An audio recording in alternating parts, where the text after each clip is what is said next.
গতকালকে দেখলাম কিছু মহিলা এক জায়গায় বসে গল্প করছে। তার ভিতরে একটা মহিলা তার খুবই কষ্টের একটা গল্প বলল।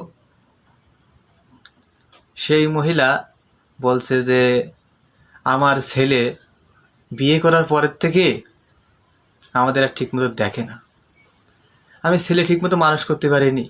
যে ছেলে বিয়ে করে আসার পরেতে বউ যায় বলে সবাই বউর কথা শুনে, যখন যেটা বলে সেটা নিষে দেয়। ছেলে আমি মানুষ করতে পারলাম না। তবে হ্যাঁ, আল্লাহ আমার জামাই দিয়েছে নিজের হাতে করে। আমার মেয়ে আমার জামার যখন যা বলে তখন তাই নিষে দেয়। এমনকি যদি কোনো বেড়াতে যায় সাথে করে বেড়াতে নিয়ে যায়। কিন্তু আমার ছেলে ও আমাদের কথা শোনে না। ও বিটার বউ যা কবে ও তাই শুনবে। তো বন্ধুরা, আপনারাই বলেন এর ভিতরে কার কষ্টটা বেশি?